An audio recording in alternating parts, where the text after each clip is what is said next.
Se va a estar trabando intermitentemente. Hola, buenas tardes. Somos de la Universidad Autónoma Indígena de México y nuestra carrera es Psicología Social Comunitaria.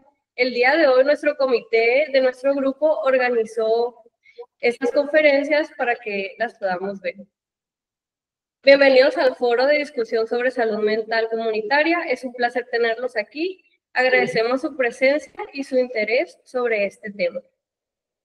El objetivo del foro es discutir algunos elementos conceptuales y empíricos en el campo de la salud mental comunitaria a partir de experiencias en el trabajo comunitario. De ahí que para abordar esta finalidad se tendrán 2 conferencias. Este foro contará de 2 conferencias. La primera se titula Investigación en el ámbito de uso de sustancias y salud mental en poblaciones originarias y se lleva a cabo hoy lunes 19 de mayo de 11:30 a.m. a 1 p.m. La segunda conferencia se titula Enfrentar la adversidad, repensar el bienestar mental y su atención sobre la experiencia de habitantes de Mezquital Hidalgo y se realizará el jueves 22 de mayo a las 10 a.m. Para dar inicio, me complace presentar la primera conferencia que nos acompañan como expositores la doctora Leticia Vegas Hoyo junto con el doctor Rafael Gutiérrez. La dinámica será muy sencilla. Cada exposición tendrá alrededor de 45 minutos para presentar su tema y al final tendremos 15 minutos para conversar y responder preguntas. Mi nombre es Rosaura Sayas Cabanillas. Un gusto. Un gusto, muchas gracias, Rosaura. Muchas gracias.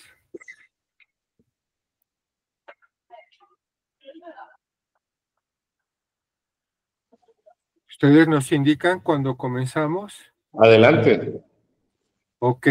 Bueno, yo soy Rafael Gutiérrez y me disculpo porque en este equipo no tengo cámara, ¿sí? Pero puedo compartir pantalla desde aquí. De hecho, desde esta máquina vamos a compartir pantalla de las 2 presentaciones que tenemos. Sí, yo voy a comenzar esta sesión. Déjenme ver cómo funciona esto.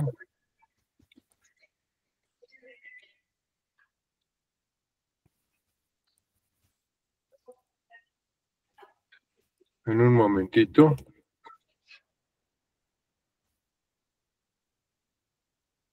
¿Ustedes me dicen si ya se ve la presentación?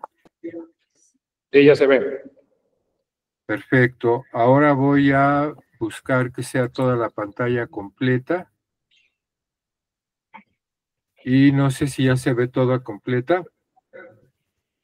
Ya se ve más grande. Está bien, está muy bien. Sí, se ve. Ok, perfecto. Bien.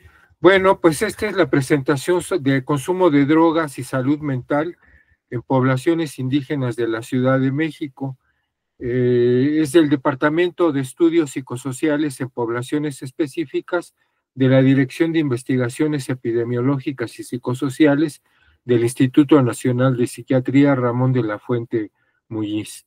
La presentación pues va a estar a cargo de Leticia Vega y de Rafael Gutiérrez, su servidor. Vamos a comenzar entonces. Bueno, en México solemos ocupar una serie de términos para referirnos a lo que llamamos pueblos indígenas, pero al hacerlo generalmente homogeneizamos un fenómeno que es complejo. Los términos que solemos ocupar son indígenas, indios, originarios, residentes. Aquí hay que recordar que los vocablos indígena e indio se usan de manera indistinta como etiquetas cargadas de atributos y significados negativos. Por ejemplo, estas palabras pueden significar ignorante, perezoso, borracho, vicioso, sodomita, violento, tendiente a la barbarie y a la rebelión. En la Ciudad de México, que es desde donde vamos a estar refiriendo todos los datos que vamos a presentar, pues ha habido varias encuestas sobre discriminación y en casi todas las encuestas que se han hecho, las poblaciones indígenas ocupan el primer lugar, ¿sí?, como la población más discriminada en la capital del país. La mayoría de los pueblos indígenas que residen en la capital del país, pues iniciaron su migración en los años 1940 a 1975, debido a una serie de políticas de modernización e industrialización del país, que generalmente concentraron todo en el centro del país y empobrecieron el campo, originando pues la migración de muchos indígenas hacia la Ciudad de México por necesidades económicas. Desde entonces, pues han llegado varios pueblos indígenas a la capital y estos se han adaptado y han residido en la Ciudad de México ocupando vecindades, edificios abandonados, lotes baldíos. Por ejemplo, tras los sismos de 1985, grupos indígenas como los Triqui, los Otomís, ¿sí?, se apropiaron de una serie de edificios del centro histórico de la capital y en general de las zonas céntricas de la capital para ocuparlos, ¿sí? Y es ahí a donde actualmente residen varios de ellos. El Censo de Población y Vivienda 2020 de la Ciudad de México indican que suman 125,153 las personas de 3 años o más que hablan alguna lengua indígena. También estima que las personas de 3 años en adelante que se consideran indígenas ascienden a 825,348. Las lenguas indígenas más habladas en la capital son el náhuatl, el mazateco, el mixteco y el otomí. Se concentran sobre todo en las alcaldías Iztapalapa, en el oriente de la Ciudad de México. Ahí es a donde más poblaciones indígenas vamos a encontrar, seguida por la Gustavo Amadero, Tlalpan, Xochimilco, Álvaro Obregón, Cuauhtémoc y Coyoacán. Por lo general, la mayoría de estas poblaciones viven en condiciones de pobreza y pobreza extrema, como a nivel nacional se puede notar también esta situación. Por ejemplo, en 2016, el 51,1% de la población indígena nacional estaba en pobreza extrema, pero en 2020 incrementó a 64,9%. Para la población que se considera indígena, en 2016 había 32,5% en pobreza extrema y en 2020 incrementó a 40,3%. Por lo general, el acceso a la educación y los servicios básicos es bastante limitado, restringido para estas poblaciones. El Censo de Población y Vivienda 2020 de la Ciudad de México indica que el 8,2% de la población que habla una lengua indígena mayor de 5 años no sabe leer ni escribir, a diferencia de la población en general, en donde el nivel del analfabetismo es de 1,4%, es decir, casi 6 veces menor. De las 825,348 personas que se consideran indígenas en la capital, solo el 18,43% de mujeres manifestó asistir a la escuela y el 81,55% manifestó no haber asistido. En el campo de la salud, las poblaciones indígenas presentan, a nivel nacional, menor cobertura de inmunizaciones y atención por personal médico. Esperan más tiempo para ser atendidos, reciben menos explicaciones claras sobre su enfermedad y se les invita menos a grupos de ayuda mutua. El reconocimiento de la validez de otras culturas surgió hace apenas unos años, al menos en el discurso, cuando el Estado mexicano comenzó a tomar conciencia de la multiculturalidad de su población. Creó 2 ámbitos, el Programa Nacional para el Desarrollo de los Pueblos Indígenas 2001-2006 y la Comisión Nacional para el Desarrollo de los Pueblos Indígenas. Estos pues tenían el objetivo de diseñar con las diferentes poblaciones indígenas las medidas que el gobierno debe tomar para responder a sus diversas y complejas circunstancias. Uno de los primeros problemas que enfrentó esta Comisión Nacional para el Desarrollo de los Pueblos Indígenas, pues fue la falta de indicadores sobre el consumo de alcohol en el ámbito indígena, lo que reflejaba el abandono del problema por parte de las investigaciones epidemiológicas, así como de las instituciones del Estado. La información parcial que se tenía permitía reconocer que en municipios o estados con presencia indígena morían 4 veces más personas que el promedio nacional por enfermedades relacionadas con el alcoholismo. Para enfrentar esta problemática, la Comisión Nacional para el Desarrollo de los Pueblos Indígenas realizó una consulta sobre el alcoholismo en estas poblaciones. Sin embargo, hubo varias dificultades con esta consulta. Para empezar, hubo falta de diálogo intercultural entre los expertos científicos y las comunidades indígenas.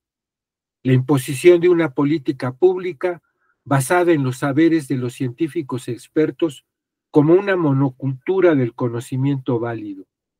Los investigadores hablaron por los indígenas.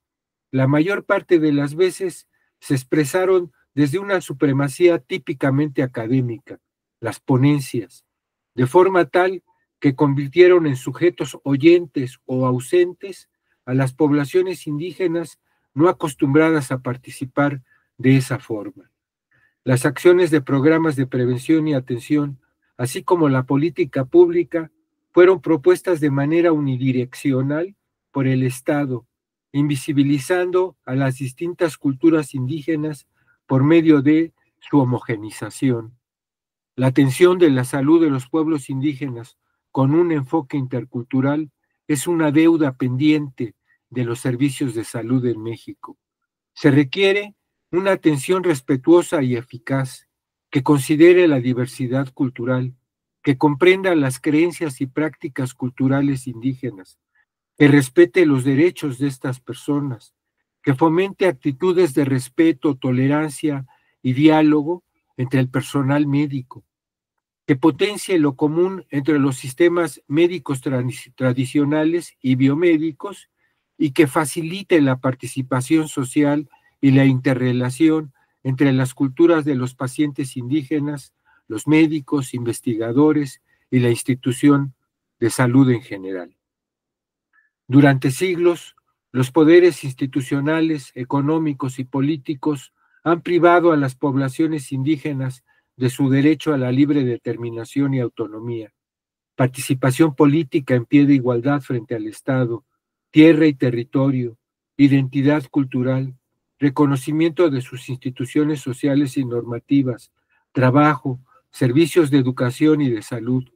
Todo esto ha generado sufrimiento social, entendido como el proceso a partir del cual las fuerzas sociales generan amenazas, privaciones o daños a la identidad o al cuerpo del individuo por la acción institucional directa o por la inacción o por determinadas condiciones culturales. Esto se va a notar sobre todo en el campo de la salud y sobre todo en el campo del consumo de sustancias, donde las poblaciones indígenas resultan invisibles para las investigaciones epidemiológicas que acostumbran a hacer las encuestas sobre las adicciones a nivel nacional o a nivel local. Los datos que tenemos provienen sobre todo de las investigaciones antropológicas o sociológicas o psicológicas de carácter cualitativo, las cuales pues han identificado distintos problemas de alcoholismo y su relación con la violencia. Los estudios antropológicos y cualitativos sobre alcoholismo en familias indígenas indican una vinculación fuerte del alcoholismo con la violencia de género y hacia los hijos. También se ha estudiado el consumo de otras sustancias, por ejemplo, el consumo de inhalables y otras drogas entre niños y jóvenes indígenas en la Ciudad de México. Por ejemplo, uno de los grupos indígenas que reside en la capital del país, los ñañú o otomís, como se les dice por acá también, ¿sí? Pues habitan en la colonia Roma, una de las colonias más clasemedieras de la capital del país. Ahí ocuparon un edificio semidestruido por los sismos de 1985. En este lugar, las familias ocupan, pues este espacio lo empezaron a reacondicionar, pero con grandes problemas. Por ejemplo, de hacinamiento, crianza y trabajo infantil callejero, desinterés por la escolarización, el consumo de alcohol y la violencia contra las mujeres. Por ejemplo, Rebolledo, en 2007, estuvo trabajando, haciendo observación participante en la casona de la colonia Roma, como se le conocía. Él encontró que de 124 estudiantes de origen ñañú inscritos en una escuela primaria, 25 habían tenido contacto con algún tipo de droga, sobre todo con los inhalables. 6 se habían vuelto consumidores frecuentes, al grado de que por esa causa habían abandonado la escuela. Estos niños encontraban en los inhalables una manera de sentirse bien o de quitarse el hambre. Trabajaban varias horas en la calle, lejos de la vigilancia de sus padres, sin contar con la información necesaria ni con la formación suficiente para buscar alternativas de protección. Otra investigadora, Marta Romer, antropóloga, también trabajó en la casona con los otomís de la Roma. Ella ofrece el siguiente testimonio. Una madre otomí le comentó: mis hijos se estaban drogando. Mi hijo era el único que me ayudaba en la calle porque vendíamos y sufrí mucho, porque mi hijo también se estaba drogando. Lo tengo aquí, en la calle de Chilpancingo. Ya tiene como 23 años. Está en una casa de rehabilitación por el alcohol y la droga. Las dos cosas. Se estaba drogando en la calle porque estaba limpiando parabrisas. Ya ve que todos los limpiadores que están ahí en la calle, pues se hacen adictos. Tengo 3 con este problema. Ahora el que tengo aquí ya tiene 17 años. Se queda aquí. Se escapó del hospital y se vino. Ya no quiso regresar. Lo estoy llevando a curar. Nosotros también hemos hecho trabajo de campo con otros grupos indígenas que residen en otras alcaldías de la capital del país, por ejemplo, en la alcaldía Tlalpan. En esta alcaldía encontramos a familias de distintas etnias, por ejemplo, ahí encontramos a Leo. Leo nació en la Ciudad de México. Sus familiares son mazatecos y su padre consume diariamente alcohol. En la crianza de Leo hubo maltrato, insultos, humillaciones, golpes, castigos. A los 14 años, ella tuvo una pareja y 2 hijas. Ella dejó a esa pareja cuando tenía 18 años porque era muy violento con ella y él le quitó a sus hijas. Ella comenzó a trabajar en las calles. Ahí conoció amigos y aprendió a inhalar la mona. Ella sufrió 3 violaciones por conocidos o familiares. En ningún caso lo denunció. Ella carga una botella de activo, donde moja y luego inhala su mona en las calles. Esa botella le puede durar 2 o 3 tardes y le vale 45 pesos. Ella señala que inhala por tristeza que le da no ver a sus hijas. El papá de Leo le prohíbe inhalar en la casa donde duerme con sus medios hermanos. El resto de la familia es indiferente. Leo ha jurado en la iglesia no volver a inhalar y ha estado anexada en 5 ocasiones, cada vez por 2 o 3 meses, pero siempre recae. Hasta el 2012 se realizó una encuesta sobre el consumo de sustancias en estudiantes de la Ciudad de México, donde por primera vez se preguntó directamente a los estudiantes participantes si eran indígenas. Lo que a nuestro equipo de investigación lo invitaron a analizar estos datos, y lo que encontramos fue que el nivel de consumo de alcohol era similar entre estudiantes indígenas y no indígenas, tanto en hombres como en mujeres. Casi la mitad de los estudiantes ya había probado alcohol alguna vez en la vida. Pero eso era lo mismo entre estudiantes indígenas y no indígenas. Lo que nos llamó la atención es que el consumo de tranquilizantes era más alto en los hombres indígenas que en los no indígenas, y que el consumo de cocaína era más alto en las mujeres estudiantes indígenas que en las no indígenas. Estos datos son estadísticamente significativos. 2 años después de esa encuesta, se realizó otra, la Encuesta Nacional de Consumo de Drogas en Estudiantes, solo que a nivel nacional, y fue en el periodo 2014-2015. En esta se identificó a 5,630 estudiantes indígenas de contextos rurales o urbanos. Se encontró que en los ambientes urbanos, los estudiantes indígenas tuvieron un consumo significativamente mayor de tranquilizantes y cocaína en comparación con quienes viven en comunidades rurales. Y en los ambientes rurales, los estudiantes indígenas tuvieron mayor consumo de anfetaminas y tranquilizantes que los que no son indígenas. Ambas encuestas, la de 2012 y esta última, no ofrecen datos desagregados por etnia. Solo sabemos que son estudiantes indígenas, pero quién sabe qué se esconde detrás de esa expresión indígenas. De modo que no es posible establecer un diagnóstico preciso en torno al consumo de sustancias de las distintas poblaciones indígenas mexicanas. Sabemos que el consumo de drogas duras se ha extendido por todo el país. Por ejemplo, en Chihuahua se da la siguiente nota: consume cristal más del 50% de adolescentes en asentamientos indígenas. Esto ha sido motivo de reflexión en otra universidad, en la Iberoamericana, donde señalan que la presencia del narco en comunidades indígenas no debe seguir ocultándose, porque son estos en realidad quienes ahora deciden qué es lo que van a consumir los usuarios de sustancias, ¿sí? En la capital del país no está nada lejana del crimen organizado. Ha habido casos de niños indígenas muertos, ¿sí?, por estar vinculados con el narcomenudeo.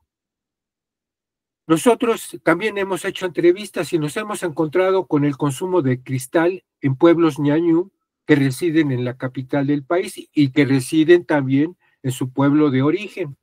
Ahí lo que hemos estado encontrando es que hay adolescentes y jóvenes consumidores de cristal que ya se volvieron dependientes de esta sustancia, con problemas de salud mental que se reflejan en alteraciones del sueño, depresión, ansiedad, paranoia. Si son madres de familia, descuidan a los hijos, y también si son padres, roban en sus propias comunidades, a su propia familia, se insertan al narcomenudeo cuando ya no tienen más dinero a quien recurrir para conseguir sustancias. Ahí son esclavizados, y cuando ya no les sirven a los narcomenudistas o al crimen organizado, se convierten en sujetos literalmente desechables. Para ellos hay una falta de servicios de salud mental en sus comunidades. Lo que predominan son los anexos.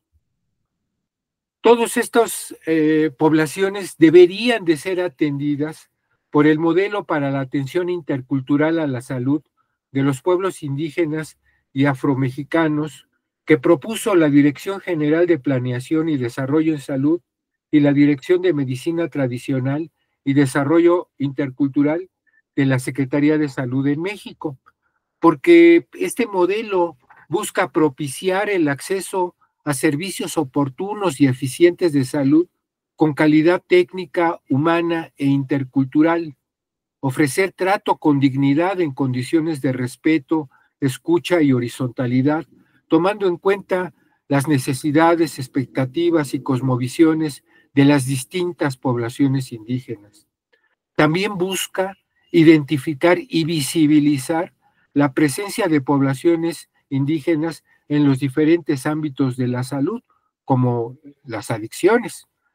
También este modelo busca empoderar a las poblaciones indígenas para que puedan ser protagonistas, permitiéndoles la toma de decisiones y la apropiación de su salud. De acuerdo con este modelo, es recomendable desarrollar investigaciones cualitativas que permitan conocer las interpretaciones indígenas sobre el consumo de sustancias, la autoatención familiar indígena de los consumidores de sustancias, la valoración de los servicios de salud y las propuestas interculturales para mejorarlos. Estas investigaciones cualitativas pues deberían de combinar técnicas cualitativas de investigación con prácticas epistémicas indígenas. Involucrar a las comunidades en el proceso de mejorar su salud. Por ejemplo, la Organización Mundial de la Salud propone una metodología de intervención comunitaria. Esta metodología se centra en la participación de la población, en la construcción de relaciones y la identificación de las necesidades y recursos locales para abordar problemas de salud de manera integral.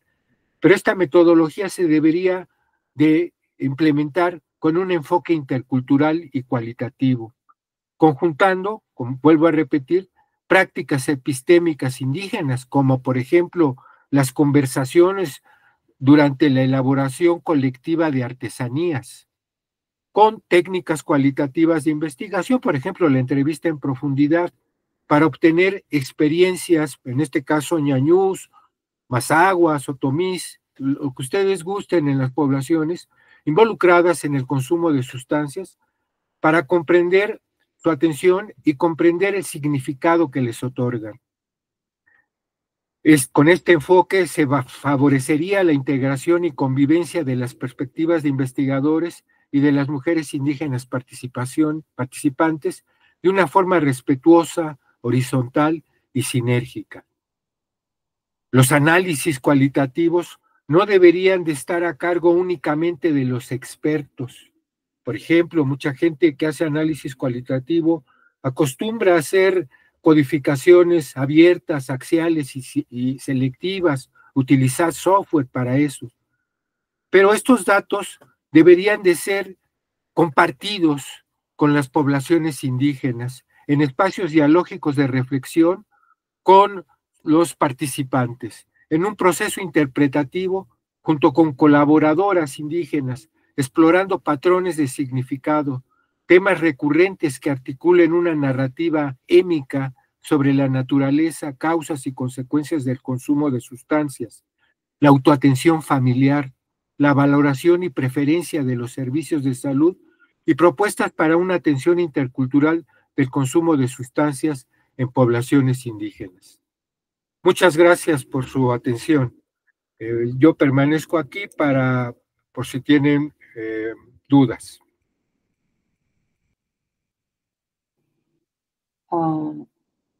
Muy bien. Gracias, Rafa. Vamos a dar continuidad, nos vamos a ligar las presentaciones. Yo les presento a continuación también algo que hemos preparado para esta sesión. Voy a moverme de equipo para que mi compañero Rafael Gutiérrez pueda ayudarme a compartir el material. Bueno, eso, les doy ese aviso. Gracias.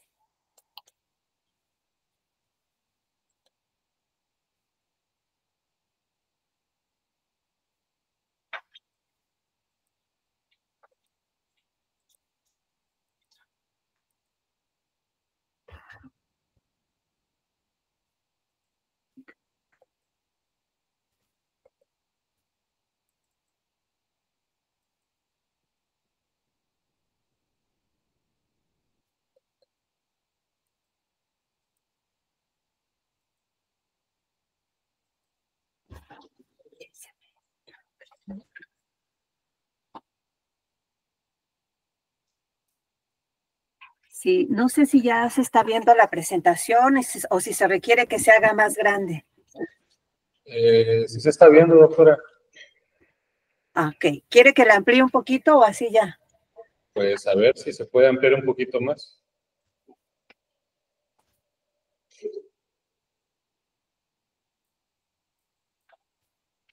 Pero parece que ya no se puede más, así está bien. ¿Así está bien?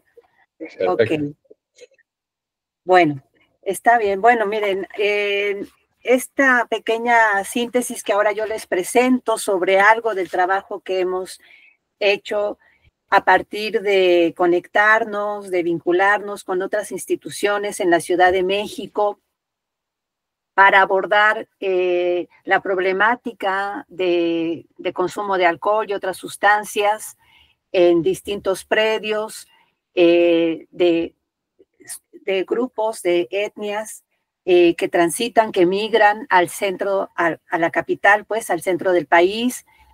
Concretamente, nosotros nos abordamos más en la Ciudad de México y nos hemos vinculado ya desde hace varios años con instituciones, por ejemplo, el Instituto de Atención a la Prevención de las Adicciones, IAPA, del gobierno federal, en su momento también con CEDEREC, que era lo que ahora es el INPI, pero que en su tiempo fue como esta secretaría que se formó para el desarrollo social y la equidad de los pueblos indígenas, mucho en centros urbanos.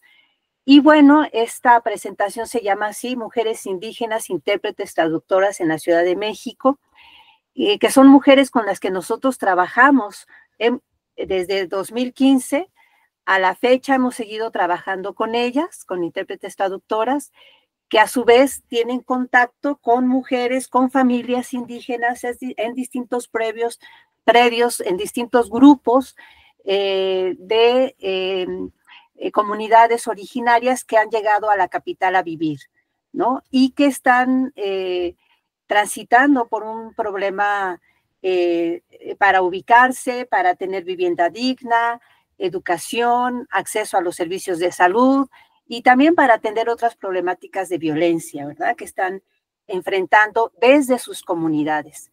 Aquí lo que vamos a platicar es cómo las mujeres intérpretes participantes de este proyecto que tuvimos el Instituto Nacional de Psiquiatría con IAPA, con el Instituto de Prevención de Adicciones y con CEDEREC, fue un proyecto colaborativo, ¿verdad? Y pues sí, con esta metodología que mencionaba Rafa de la OMS, de intervención comunitaria, donde nosotros pues socializamos con estas intérpretes traductoras que entraron en contacto con distintas comunidades en el centro, en la capital del país, y a ellas se les entrenó por el equipo del Instituto de Psiquiatría para que ellas conocieran como este modelo multidimensional de uso de riesgo, el modelo psicosocial de riesgo para el consumo de sustancias. Es toda una metodología que hemos venido trabajando desde hace muchos años, antes con niños en calle, después con niños en proceso de trata sexual, y ahora también lo hemos implementado con comunidades originarias aquí en la capital, que llegan a residir en la capital, pero también con comunidades originarias de aquí, de la cuenca del sur del Valle de México, de la zona conurbada con el Estado de México. Entonces, este modelo de trabajo comunitario, pues nos ayudó mucho, porque es hacer campo en las comunidades, en los predios, entrar en contacto con sus líderes, con sus representantes aquí en la ciudad, con las instituciones con las que se contactan, con las escuelas con las que se contactan o las que les dan servicio, con intérpretes traductores, hombres, mujeres que los atienden, que los acompañan para enfrentar situaciones que luego se dan aquí con las comunidades, con los distintos ciudadanos indígenas que pueden ser que están en conflicto con la ley o que requieren atención médica o requieren estar hospitalizados o tener tratamientos médicos. Pues sobre todo últimamente es que se ha ido fortaleciendo que se les acompañe en la medida de lo posible con intérpretes traductores, sobre todo a varios adultos que no están alfabetizados y que no dominan el español.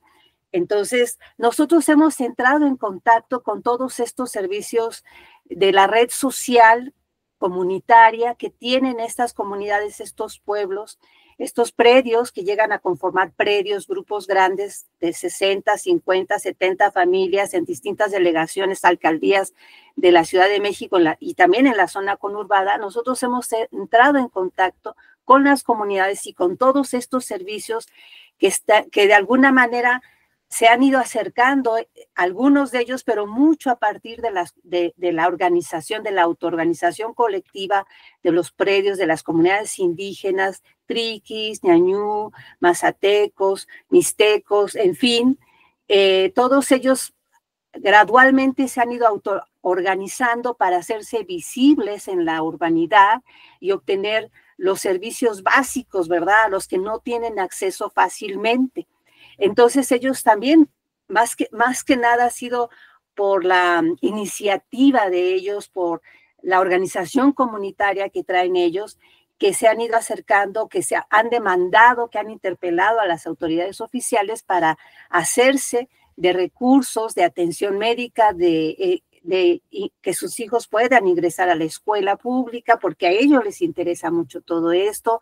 En fin, es a partir de este trabajo en comunidad que nosotros nos fuimos acercando a distintas comunidades, a distintos predios. Ya es una historia muy larga de nosotros. Yo solo les presento aquí una síntesis, que gracias a ese acercamiento hemos tenido un contacto estrecho con un grupo importante de mujeres traductoras, intérpretes que acompañan a las comunidades indígenas, ¿no?, aquí en la Ciudad de México, y con ellas hemos trabajado cosas muy interesantes. Ellas han sido coautoras en nuestras investigaciones también, han recibido estos talleres de capacitación para formarse en el modelo psicosocial de estrés que les decía, de la OMS. También se han capacitado para entrevistar, para saber hacer grupos vocales en las comunidades, con las organizaciones sociales que los atienden, analizar esa información, sistematizarla en un pequeño reporte. Han recibido entrenamiento por parte de nosotros, el equipo que corre esta investigación a cargo del profesor Rafael Gutiérrez.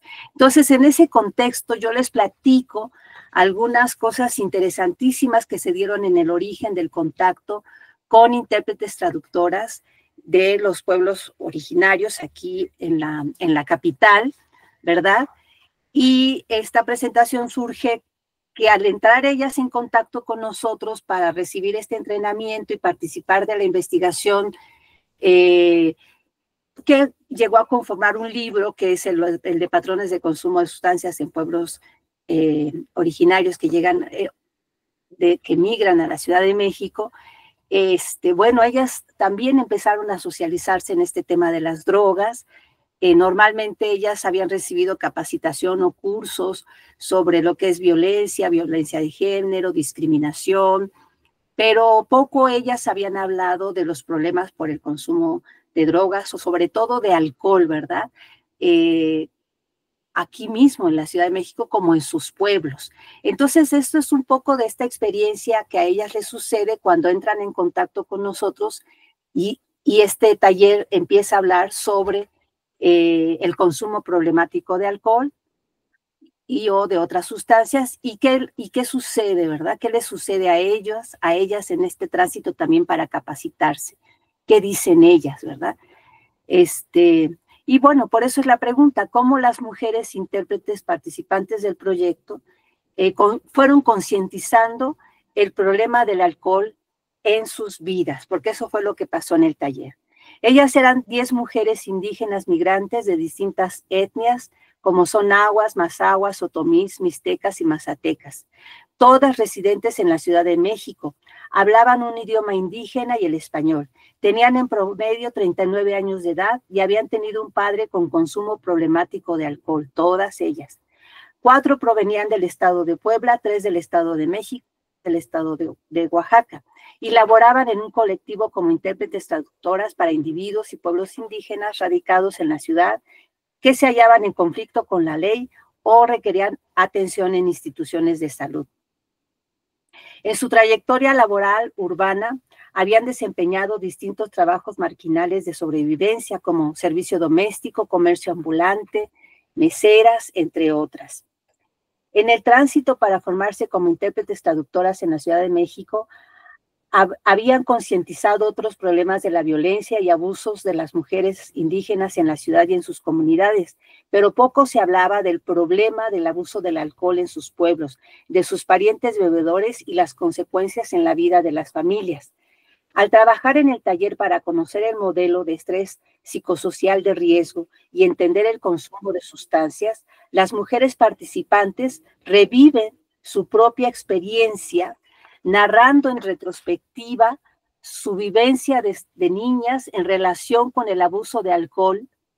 Ellas van identificando cuestiones como que el abuso del alcohol parental se asoció fuertemente a la violencia familiar, enfrentada desde la niñez durante años, las carencias sociales y económicas familiares enfrentadas desde su niñez, se dieron a causa de lo mismo, porque según en sus palabras, un padre bebedor es un padre irresponsable, se desentiende de todo. Les dejó profundas heridas emocionales, afectando su autoestima y su salud, malestares, secuelas, llevadas en silencio, no atendidas por varios años, ¿verdad? Algunas de ellas decían cosas como, nosotras sufrimos mucho en esa cuestión del alcohol de mi padre, porque mi papá era muy agresivo hasta con sus hijos, era pura grosería, a nosotros era la 1 de la mañana, nos corría de casa, en aquel tiempo pues eras una niña indefensa, que no podías ayudar a tu mamá cuando la estaban golpeando. A mí, si me duele, creo las heridas no cierran. Ellas también en este tránsito de capacitación lograron relativizar las prácticas culturales o algunas de las prácticas culturales originarias, identificando estas tensiones de la patriarcalidad de sus pueblos y cómo los distintos integrantes en sus comunidades, en sus familias, pues son atravesados por esta lógica, ¿verdad?, de la patriarcalidad, de la hipermasculinidad, a partir de decretos culturales dominantes del género, la cual resulta pues asimétrica en el trato, en las oportunidades, sus prácticas de crianza, entre otras, poniendo en mayor desventaja y opresión a mujeres, niñas y niños, y que mezclada con el abuso de alcohol del padre de familia, frecuentemente intensificó la violencia física y emocional sobre la madre de familia, donde incluso las autoridades comunitarias solían minimizar esta violencia, reduciendo los conflictos ocasionados por el alcoholismo de los hombres a un evento meramente doméstico, decían las intérpretes. Lo manejaban como un enojo, una pelea en la pareja, que se podía arreglar con una especie de reconciliación. Decían ellas, además, en los pueblos dicen así, que es la costumbre que el hombre beba. Vaya, es normal, se espera que sea así. Las mujeres dicen que había que aguantar en silencio. Eso impulsa la figura de la buena madre aguantadora y cuidadora, a cargo también del padre alcohólico, que bajo los efectos o a causa de ellos no controla su comportamiento, presenta conductas que le arriesgan su seguridad, pierde o desatiende el trabajo, malgasta los ingresos de la subsistencia familiar y más tarde deteriora su salud, lo que es como un círculo vicioso, ¿verdad? Empobrece más la subsistencia familiar. Las intérpretes decían cosas como estas, ¿verdad? Te decían que como mujer se debe aguantar al marido para que no les falte padre a sus hijos, que no se desbarate la familia. Cuando la mujer se casa con ese hombre es para toda la vida. Sola no puedes andar, te vuelves impura, indecente. Por ello las mujeres llevaban más sobrecarga de trabajo para el cuidado y sostenimiento familiar y mayor desgaste físico y emocional. Es una sobrecarga que las abuelas y las madres sufrieron lo mismo. Es algo intergeneracional. También ellas reflexionaron cómo esta violencia en sus familias y en su comunidad las llevó a dejar sus pueblos. En algunas, dejar al marido bebedor y agresivo e incluso llevarse ellas a sus hijos, rompiendo así el ciclo del alcoholismo y la violencia, teniendo que asumir la jefatura de sus familias en la ciudad, sin el aval de las familias y la comunidad, y con muchas precariedades aquí en los centros urbanos, dejando en mal su reputación como buenas madres y como buenas esposas en la comunidad. Una de ellas nos dice: me las vi muy duras, yo sola acá en la ciudad con mis hijos, pero me sentí liberada, me hallé en la ciudad. Yo me sentía bueno que dije, de aquí soy y la voy a hacer. Al principio hice de todo, de sirvienta, de vendedora en la calle, pero valió la pena. Yo tenía que ver por mis hijos, que no sufrieran lo que yo sufrí con su padre borracho y golpeador.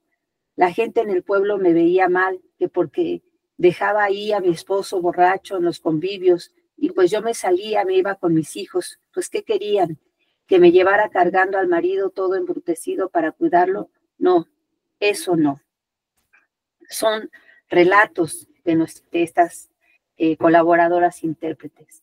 También identificaron cómo, a causa de la violencia doméstica vivida, ellas mismas aquí en la ciudad, ya cuidando y criando solas a sus hijos, se volvieron irritables y agresivas, reaccionando de manera violenta al criar a sus hijos.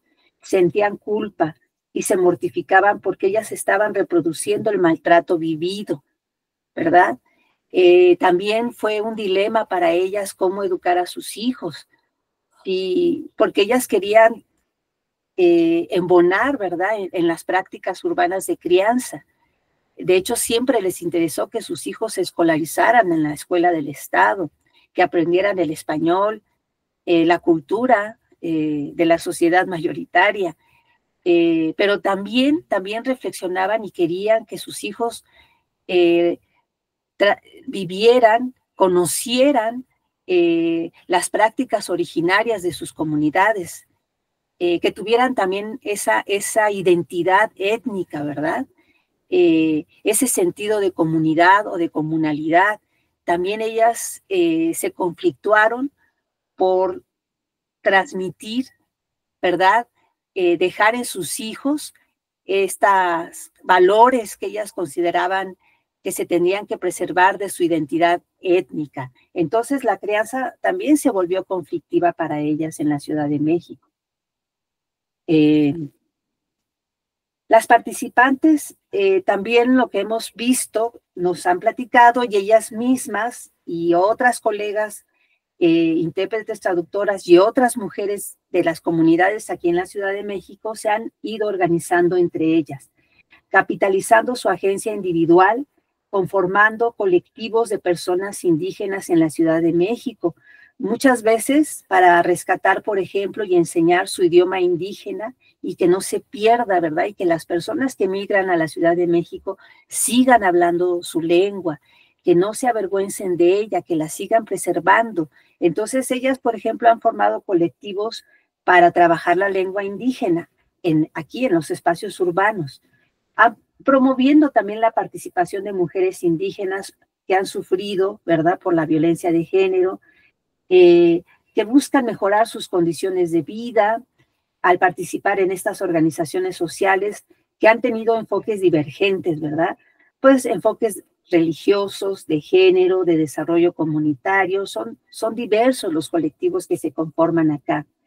Pero ahí es donde hablan y reflexionan con otras mujeres acerca de los problemas cotidianos que sufren, reciben capacitación y asumen roles directivos para impulsar proyectos económicos, de salud y de educación en la ciudad, y algunas han llevado incluso apoyo a las mujeres de sus pueblos. Son las mujeres organizándose ellas mismas para cambiar las condiciones que las oprimen. Una de ellas nos decía: cuando pude hablar en estos colectivos, sacar todo lo que traía, todo lo que dolía, lo sufrido de niña, de mi casa, de mi padre alcohólico, me descargué, me hizo bien. Al principio no podía, me sentía que hablar de lo mal de mi padre, de mi familia o de mi pueblo era como traicionarlos. Pero yo veo que en toda cultura hay cosas malas que se hacen, no nada más en mi pueblo. Me ayudó a hablar porque seguir adelante guardando tanto dolor y resentimiento, pues amarga la vida. ¿Ok? Miren, En México, desde su propia gestión, una de las primeras acciones de mujeres nahuas organizadas en un colectivo católico de los años 70, por ejemplo, fue cerrar y reubicar cantinas y prostíbulos después de reflexionar desde un enfoque bíblico sobre el alcoholismo de sus parejas, la bigamia, el divorcio, las muertes por consumo de alcohol y el exceso de cantinas y de prostíbulos en su pueblo. También la Organización de las Mujeres Nahuas, Amuzgas, Tlapanecas y Mixtecas del estado de Guerrero, antes resignadas a la violencia de sus parejas, les permitió reflexionar desde un enfoque de género sobre sus vivencias y organizarse para defenderse legalmente y buscar refugio seguro para mujeres golpeadas. Para finalizar, debemos decir que dependiendo de los recursos con que cuenta cada comunidad, ya sea en la ciudad o en ámbitos rurales, dependiendo de su capital social y cultural, se va a presentar en mayor o menor medida el abuso de alcohol en adultos y jóvenes. Al interior mismo de una comunidad, familias con mayor marginación social y económica suman frecuentemente alcoholismo parental, a diferencia de familias con más oportunidades de mantenerse escolarizadas en escuelas públicas o que por generaciones han presidido cargos de prestigio comunal en mayordomías para gestionar actividades político-religiosas comunitarias relevantes, ¿verdad?, de sus pueblos, donde se tiende ahí en ese contexto se tiende a procurar un consumo más restringido del alcohol, solo a ocasiones rituales, o bien, al menos, procuran no llegar al extremo de abusar del alcohol, ¿verdad? Porque se percatan que el bebedor en exceso pues va a terminar abandonando las asambleas, la actividad política, la siembra, la familia, la venta, ¿verdad? O va a causar conflictos, ¿verdad?, entre colegas en asambleas comunitarias donde se tratan asuntos importantes de la comunidad junto con otras autoridades. Entonces, dependiendo de cuál es el rol social, económico, político de las familias, los recursos, ¿verdad?, materiales con que cuenta la familia dentro de cada comunidad, es también como distintas familias van a ingresar a un consumo problemático de alcohol o no. También debemos decir que entre comunidades se ha observado que las que han transitado un proceso de concientización crítica sobre la vergüenza interiorizada por ser indígenas o por hablar su lengua nativa a causa de la discriminación y el desplazamiento de la sociedad mayoritaria hacia los pueblos y culturas originarias, quienes han tenido más esta concientización van tendiendo a reivindicar y fortalecer políticamente su identidad étnica, incluso desfolclorizando la condición indígena y promoviendo la institucionalidad comunitaria, la comunalidad, sus formas de organización político, social, cultural. Bajo este marco, algunos grupos han empezado a cuestionar intraculturalmente los excesos de la patriarcalidad comunitaria, incluyendo la participación política de las mujeres para opinar y tomar decisiones en asuntos que les competen a ellas, ¿verdad? Regulando así colectivamente, por ejemplo, el abuso de alcohol y también desalentando la opresión y violencia familiar contra niñas, niños y mujeres. Bueno, muchas gracias. Voy a dejar de compartir para proseguir con la conversación. Permítanos tantito. Gracias.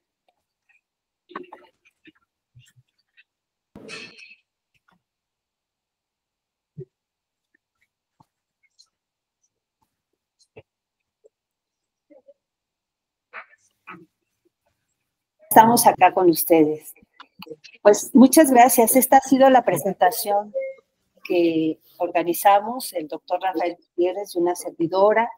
Y bueno, creo que estamos abiertos a la conversación, al diálogo con nuestros escuchas. Muchas gracias. Pues ahora llegó el momento de hacer las preguntas y le pido a mis compañeros que por favor digan si tienen preguntas para que los podamos escuchar.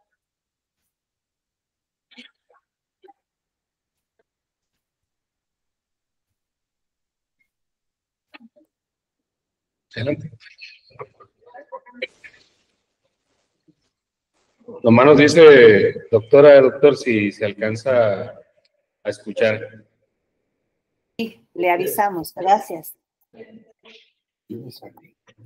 Pues principalmente no es una pregunta, pero es un comentario de toda la información que me dijeron. Bueno, el primer tema, pues ha sido muy interesante toda la investigación que hicieron sobre las personas inmigrantes y pues el desarrollo que han tenido, tanto las migraciones y la falta de necesidades que han tenido. Y también por el desplazamiento y pues de alguna manera cómo incluyen las necesidades personales y económicas, tanto del sector salud y pues tanto salud pues mental. Y de alguna manera también cómo influye pues tanto los problemas de marginación, desplazamiento y todo, bueno, de todos esos temas, tanto a los problemas que influyen en el consumo de las sustancias y cómo el problema ese del consumo de las sustancias deriva al problema de la violencia familiar y de cómo se van tratando todos esos problemas en su contexto social.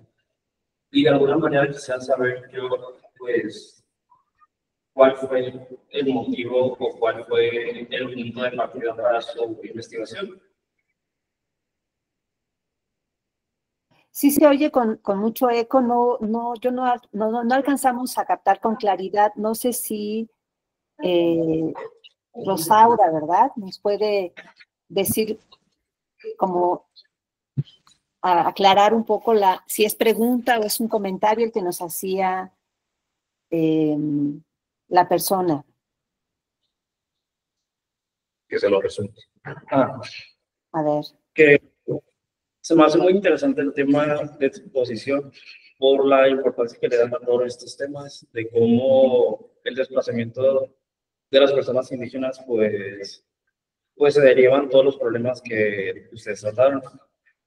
Y pues la pregunta es que ¿cuál fue su punto de partida para esta investigación?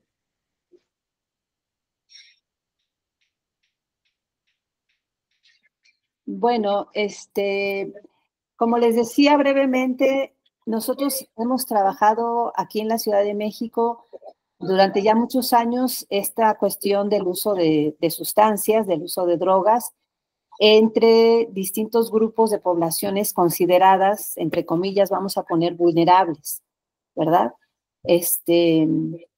Y bueno, en nuestro proyecto interesa indagar, ¿verdad? Pues más fielmente la problemática que enfrentan estas comunidades que llegan a la Ciudad de México, primero porque están atravesando un proceso, un tránsito de migración,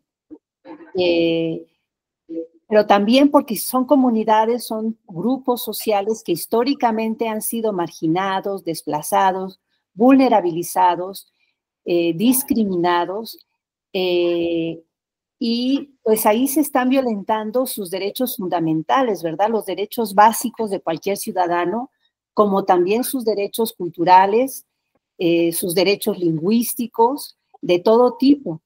Entonces, ese es un móvil original para nosotros llevar a cabo este tipo de investigaciones, ¿verdad?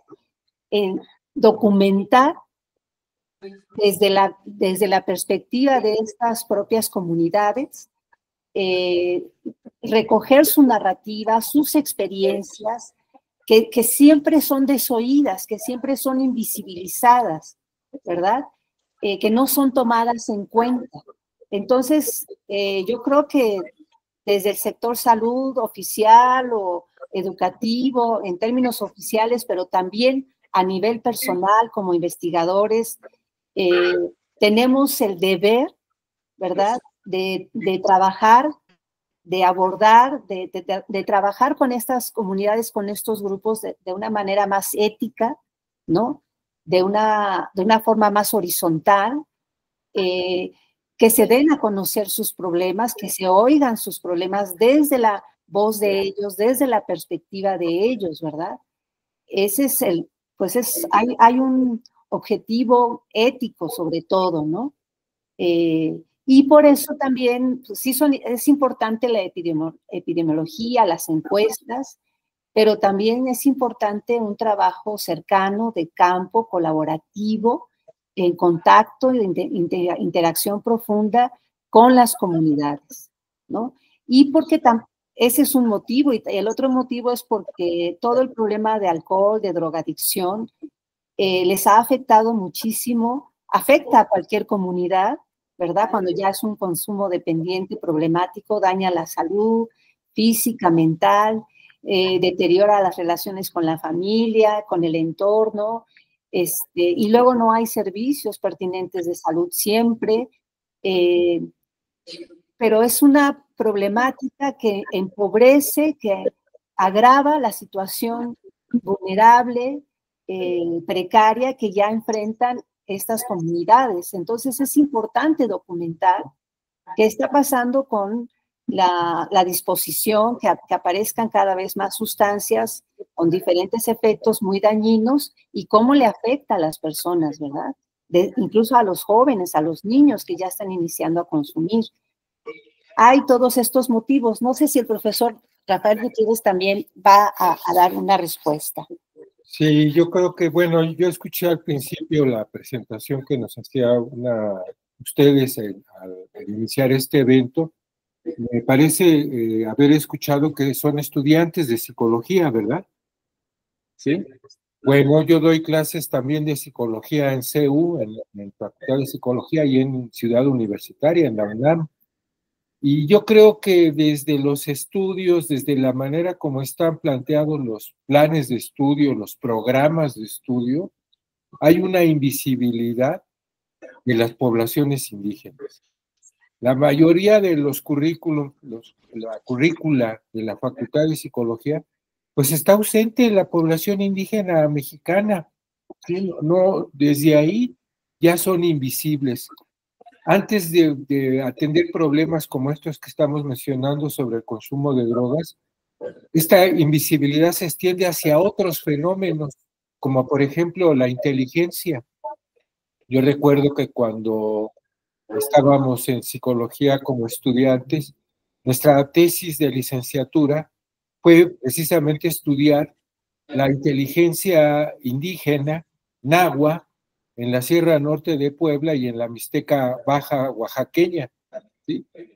Porque en psicología, por lo menos en esa época, en CEU, estoy hablando de CEU de los años 70, 80, ¿sí? La figura principal era Piaget. Probablemente ustedes también han tomado clases sobre Piaget o actualmente de Vygotsky, ¿sí? Generalmente autores occidentales que nunca se pararon en México y que quizás ni les interesaba nuestro país, ¿sí? Y hablaban, desde ahí hablan los psicólogos, desde autores que son ajenos a nuestras culturas. A nosotros nos tocó hacer una adecuación cultural de las pruebas piagetianas, de la noción de número, de peso, de volumen, en comunidades nahuas.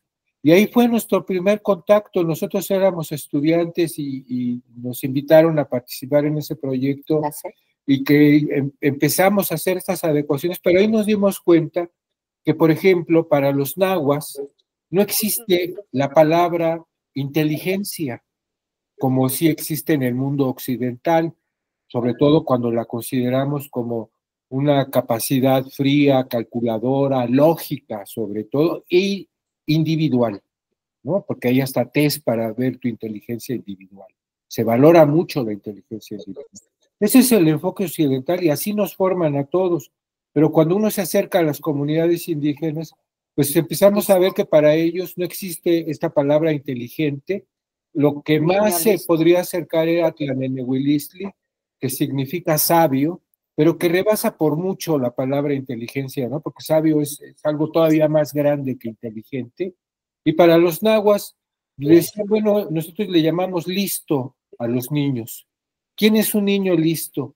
Pues no es el que responde como las pruebas piagetianas como un sujeto operatorio, la conservación de cantidad o número. Un niño listo es aquel que se da cuenta de las necesidades que hay en su comunidad, en su familia, y que se pone a resolver los problemas para ayudar a su familia. Es una inteligencia social, ¿sí? Comunitaria. No es esta inteligencia que tanto se valora en los planes de estudio de las escuelas de psicología, por lo menos las que hay aquí en la Ciudad de México, ¿no? Desde ahí, desde esos ámbitos ya para nosotros no existen los indígenas prácticamente, ¿no? En la inteligencia, un tema que está muy alejado del consumo de drogas o del alcoholismo, ¿no? Bien, eso sería de mi parte. Sí. Bueno, pues no sé si hemos respondido su inquietud. Sí, gracias. Ok. Gracias a ustedes. Yo quería comentar una cosa ahorita que el doctor Rafael dijo que son estudiantes de psicología. Doctor, son estudiantes de psicología social comunitaria, ¿no? Entonces, el apunte que me parece atinado, ¿no? De que la mayoría de los planes de estudio de psicología, entendida como licenciatura, pues no se visibilizan ni estas metodologías ni estas aproximaciones al trabajo con comunidades rurales o suburbanas o indígenas. Pero aquí en la universidad que estamos es la primera universidad, institución intercultural que hubo en México, que es la Autónoma Indígena de México, acá en el noroeste mexicano, en el norte de Sinaloa, en el municipio del Fuerte. Entonces el perfil de los estudiantes, si quieren, le puede comentar o preguntar a ellos también cosas, porque creo que mencionaron muchas cosas ustedes que les pueden ser familiares a ellos en cuanto al trabajo que han hecho con comunidades, ¿no? Ya sea haciendo diagnósticos y recién están trabajando la cuestión de proyectos, ¿no? Con comunidades aquí, que lo que más hay es comunidades rurales, aquí donde nos encontramos, pero con población mixta, ¿no? Hay tanto mestizos como indígenas, ¿no? Y aquí el grupo o nación originaria, si se le quiere denominar así, es el de los Lloremes, también conocidos como Mayos, ¿sí? Acá en el norte de Sinaloa. Entonces, en el perfil profesional de ellos, sí hay un poco de lo que nos estuvieron comentando ahorita. No sé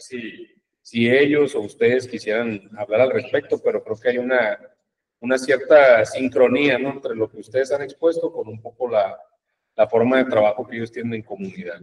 No, pues felicidades, ¿eh? Yo no conozco la universidad donde están ustedes.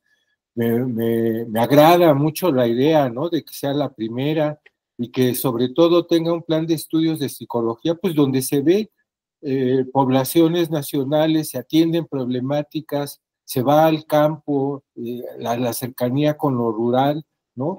Eso acá en la capital no se ve, ¿eh? La mayoría de las universidades que hay acá en la capital, pues generalmente se piensa en irse a Estados Unidos o irse a Europa a continuar estudios, pero muy pocos son los que están pensando en quedarse a trabajar en poblados rurales o en ambientes indígenas, ¿no? Y bueno, qué padre que ustedes tengan una formación diferente. Yo creo que eso es muy fresco, muy refrescante para los psicólogos. Y ojalá y pudiera haber un intercambio o formalizar algún intercambio entre ustedes y los estudiantes que yo tengo en CEU. Yo trabajo en el campo, tengo una asignatura acá en psicología que no se da en un salón de clases, sino se da la asignatura en escenarios donde está la gente y trabajamos precisamente con madres de familia indígenas, ¿sí? Ahorita estamos trabajando con otomís, pero son los otomís, las familias que venden dulces, chicles, que sobreviven en los espacios públicos de CEU, ¿sí? Y digamos, hasta donde yo sé, somos pocos los maestros que nos acercamos a estas poblaciones y sobre todo sería muy rico que intercambiaran ustedes como estudiantes ideas con los estudiantes de aquí de psicología de CEU. Ojalá y se pudiera tener un intercambio más adelante, ¿no? Entre estudiantes, hablando de las poblaciones que se conocen, cómo le hacen, qué es lo que están trabajando, cuáles son sus intereses. Yo creo que eso beneficiaría a ambos planes de estudio. Me gusta mucho lo que acaba de mencionar el maestro. Gracias. Estamos dando vuelta a la compu. Muy bien. Adelante.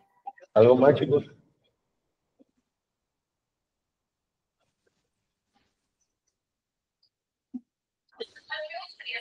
Pero pásale para acá, porque ya no se escucha.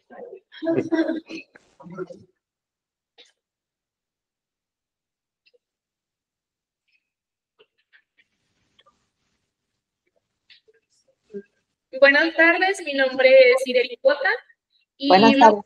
me gustaría hacer un comentario acerca de lo que se mencionó, de que hay un grupo de mujeres que hacen que la lengua originaria prevalezca.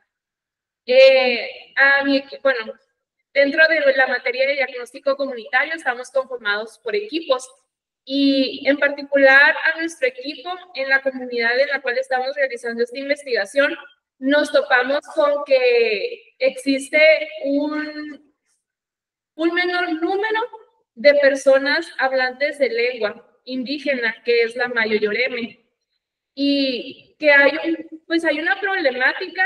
Cabe señalar aquí que las personas que sí hablan la lengua, como que les da vergüenza por miedo a la discriminación. Y es una problemática que ha llevado a que esta lengua poco a poco vaya, pues, disminuyendo o desapareciendo, por así decirlo. Así es. Sí, bueno, nosotros hemos visto esta problemática en los distintos grupos, en los distintos predios donde trabajamos aquí en la capital. Una gran responsabilidad está en que en las escuelas públicas aquí en la capital no se ha pensado, a pesar de que hay todo un nuevo modelo educativo, o incluso desde antes, ¿verdad?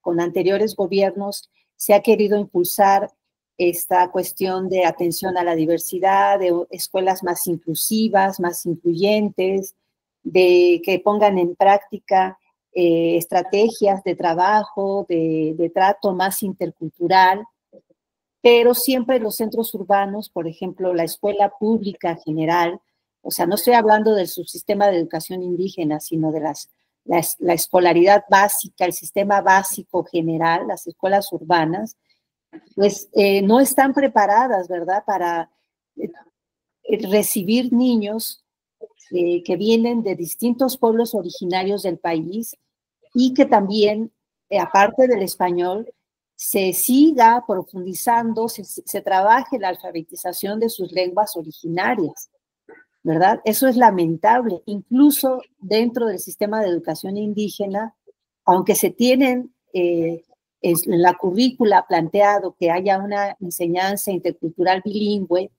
que haya maestros que trabajen la alfabetización en su lengua materna originaria, desafortunadamente muchas veces no se trabaja tampoco en los ámbitos rurales indígenas porque hay lo que se llama esta desubicación lingüística, ¿verdad? Llegan muchos profesores que a lo mejor son de por ahí la región, no hablan la variante, hablan esa lengua pero no la misma variante, o son monolingües en español. O sea, hay una variedad de situaciones. El caso es que pocas veces se tiene éxito de que coincida la lengua que trae el maestro originaria con la de sus alumnos en ámbitos rurales. Entonces termina manejándose todo en español. A esto se ha sumado que muchas comunidades en el ámbito rural, como también en la ciudad, las mismas familias ya no quieren, ¿no?, que a sus hijos se les enseñe la lengua, ¿verdad? O que reproduzcan la lengua. Ellas mismas han dejado de enseñar la lengua originaria a sus hijos por esta cuestión, por la discriminación, para que no se les rechace, pues en los ámbitos urbanos, ¿verdad? Entonces, pues sí es un problema muy fuerte eso. No, yo creo que hay algunas experiencias por ahí, yo sé, a partir de trabajo con la Universidad Veracruzana, por ejemplo, con el doctor Gunther Witz, en algunos pueblos en la zona, en el estado de Veracruz, con intérpretes, traductores, con lingüistas, con la misma comunidad. Creo que se están haciendo proyectos interesantes para trabajar la alfabetización de las lenguas originarias en algunas regiones. Y participa activamente la comunidad, las familias. Pero creo que es un trabajo que ellos han tenido que hacer con la propia comunidad, ¿verdad? Porque está esta renuencia que se hable la lengua originaria para no ser discriminados. Entonces, sí habría que buscar esos proyectos porque sí documentan cómo han trabajado con la comunidad de padres de familia, con los maestros, con las autoridades, para ellos mismos organizar cómo se escribe la lengua, ¿verdad? Bajo sus propias reglas, bajo su propia fonética, bajo su propia pronunciación, la acentuación, los tonos, respetando todo eso de cada lengua originaria, de cada variante. Hay algunas excepciones y se ha hecho este trabajo, ¿no? Como de manera muy contextualizada, muy comunitaria. Acá en la ciudad nosotros tenemos la experiencia, conocemos intérpretes traductoras de la Sierra Negra de Puebla, que sí, que han conformado colectivos y se abren y juntan a sus paisanos, pueden tener juntas presenciales o en línea, pero hay un colectivo que se llama así, Catlaipan, aquí funciona en la Ciudad de México, ya es un colectivo muy dinámico que siempre busca conseguir aprovechar las becas, recursos que haya para pueblos originarios aquí en la Ciudad de México, y ha logrado congregar distintas familias nahuas, y sí, ellos van implementando estas líderes, estas representantes comunitarias, estas intérpretes traductoras que son también las que más escolarización han logrado aquí en la ciudad, incluso han alcanzado la licenciatura, han aprobado los exámenes del INALI para ser peritos, intérpretes, traductoras, han concluido sus estudios para terminar sus saberes sobre cómo escribir su lengua, o sea que son intérpretes y traductoras que escriben su lengua, no solo la leen, la escuchan, la traducen, la escriben, y pues tener todos estos elementos también las va haciendo una concientización social de recuperar, de que sus paisanos dejen de avergonzarse, pero eso lo trabajan ellas mismas en talleres, ¿verdad? Como esta vergüenza sobre la lengua, y empiezan a idear actividades donde se tiene que hablar la lengua, ¿verdad? Las familias y los niños, y hacen presentaciones en la lengua. Son experiencias que están ocurriendo acá en algunas zonas. Por ejemplo, esto ocurre mucho acá en el pueblo de Santo Tomás Ajusco, en la Ciudad de México, pero gracias a estas mujeres líderes. Es lo que yo le podría comentar al respecto, pero a lo mejor puedo ser más específica si hay algo que no le respondí. No, me parece muy bien. Muchísimas gracias. Gracias a ti. Si no hay más comentarios o preguntas para que haga ustedes el cierre, y nomás al final me da chance para pasar los reconocimientos.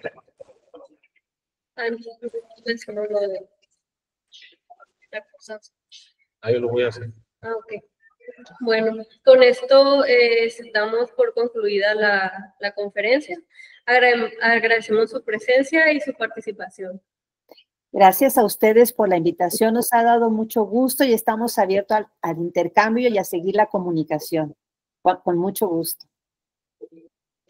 Muchísimas gracias a ambos. Tengo abiertas aquí las... Disculpe que ya el doctor Rafael se tuvo que retirar, pero ya sabe, él les dejó la invitación para seguir en contacto. Ok, perfecto. Primero voy a tener la grabación y voy a pasar a dar lectura entonces a la